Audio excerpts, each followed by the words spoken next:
All right, sir. I want to, bring your idea to this. When I resigned and I wanted to start floating my own firm, the very first month, the second month, nothing happened. I sat in my sitting room and I was thinking, God, what will I do now? Should I call my former boss and tell him that, Oga, I just have to come back. Or things are not the way I thought they will be. You understand? Mm. So now that brings me to this question, sir. When you started, on your own, how long or how difficult it is for you to stabilize, your own firm, your own organization? I would say mine is a bit of a different scenario. Okay. Different scenario in the sense that, just like I said, I worked in an organization for 22 years. Yes. And apparently, when I was starting off, I was not starting off from scratch. So, a branch of that organization was actually ceded to me. That's interesting. As a starting point. So, I did not really start as in start. Afresh. So, afresh. Like majority of people does. Yes. But nevertheless, you see, when you are at a point where you have to be the point man, it's different from when you're at the point where you have to be a supporting man. Yes, as a partner, I was a supporting man, not facing the entire 100% pressure. I had a shield.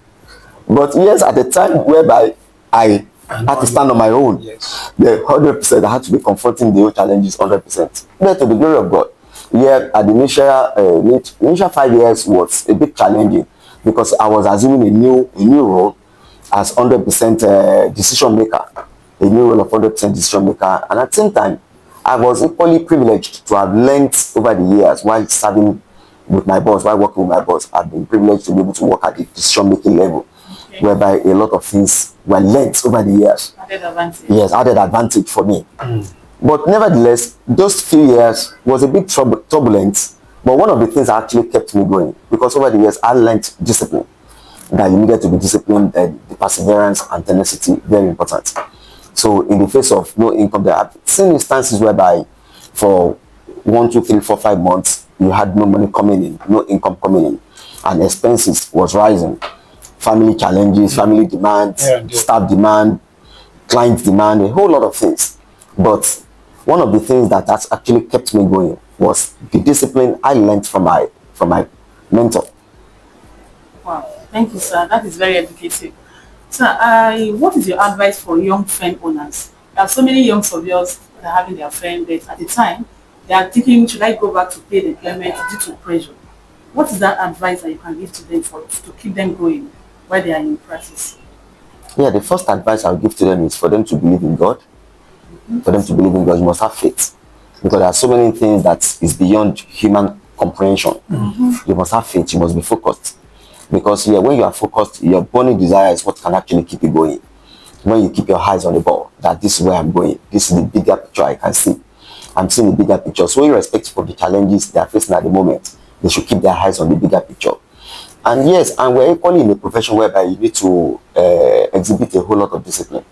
That I must tell you, a whole lot of discipline. And you must equally learn the habit of contentment. Because we are exposed to clients' money. We're exposed to clients' money. You must be able to separate clients' fund from your own personal fund, clients' fund from your company fund. Because if you're looking at a balance, you are looking at a bank balance. You are seeing 15 million, 20 million, 30 million. So if you are not disciplined, you might be thinking that, oh, that's the money that's available for you to touch. But discipline is what can actually be able to tell you that, look, this money is a client's fund. So by separating your client's money from your company's money, at any point in time, you can know what is the financial status of your company to be able to know how to be able to manage your finances and resources. That is the only thing that I think, in addition to faith, that can actually keep you going. Because you must, at any point in time, must be financially conscious of what is your financial status of the organization, what are the things you can afford to do, and what are the things you cannot afford to do. And one of the takeaways that I will equally give to the younger people, which I learned in the course of my dealing with some of the bigger mentors, if I could say, is that the affordability level of a young man or affordability level of any man is something you can afford 4 times over. So that means if you have to buy a pen that is worth 10 naira, at any point in time you must be able to afford a pen of 40 naira. So that means your affordability level is at 10 naira. So what that means is that if you bought the 10 naira pen yesterday and it got destroyed today, you can still go back to the market and replace it without feeling it, and still put yourself back in the same state. Affordability level is very important. Affordability level. Very, very interesting, sir. I am picking this from you today. Yeah, very practical. You know, talking about discipline, sir, you said something about discipline the other time. I want to quickly digress a bit, you know, concerning staff management. I want to ask you, sir, let's say peradventure you have a staff that is delivering any assignment commission to him, he always delivers. And then this person is also very extravagant, is not disciplined, is not coordinated. How do you manage such person in such a way that you bring the best out of him and make him a better person? Okay, if you have such a staff, I think, mind you, sir, you don't want to sack him because of his level of delivery, because of his level of profitability to the firm. When you talk about extravagancy is you see what can actually curtail that is a structured system. Your personal extravagancy cannot really affect the organization if you have a structured system.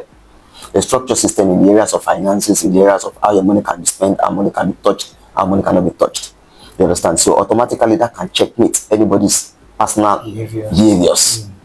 The structured system can curtail that. And at the same time, another thing that can actually be explored to be able to curtail such person is mentorship. You need a lot of mentorship. So whoever that is going to be the mentor of that particular person needs to continuously have an engagement, personal engagement. So I go beyond just having official engagement with my staff. I do personal engagement. And that's the reason why I have some staff working with me for like 9 years, 10 years. Yes. My present accountant has worked with me for over 10 years. I have my last driver worked with me for 11 years. And yes, I've had staff that has worked 10, 12 years with me. So basically what I do is I go beyond the personal, your official engagement to personal engagement. I mentor your personal life. I mentor your personal life. I get involved in your personal life.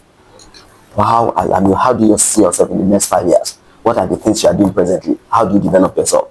What family do you see? How do you picture your bigger family? What are the things? What are the steps? What's your personal relationship like? I get involved in a whole lot of things beyond official engagement. I get involved with personal engagement to be able to promote that bond and be able to equally use that opportunity to mentor, because that was the thing I had when I was being mentored. My late boss was my brother, and that was the reason why we were able to. As a matter of fact, I would say that when he died, he was one of the first person that touched me most in my life. Wow. Yes, when he passed on, it was because I worked with him. I knew all my life when talking about my professional career, all my life. 2 days before his passing on, we're still together talking. Wow. So we had time together. We had good time. So God bless his memory. So that kind of mentorship was what I learned from him, and I try as much as possible to be able to pass it to the coming generations. Yeah, coming generations. It's all right. So, sir, I think this is the last question for today. Yes, before we have so many young surveyors, assistant surveyors and valuers, mostly the new inducted surveyors. Exactly. What is your advice for so many of them? Because if you don't have this push, you remain where you are. Most of us, we are here today because we have a support system from behind. Might not be visible to the public. Exactly. You get? So what is your advice to them? That we need more of our surveyors to be on the field so that we can be able to eradicate the quacks, and every other intruders that are trying to drive our profession with us. So what is your advice? My advice for the younger ones is, number one, they should first of all imbibe the culture of delayed gratification. Delayed gratification. I had the opportunity of talking to one of my IT students just a few months ago, who we had personal engagement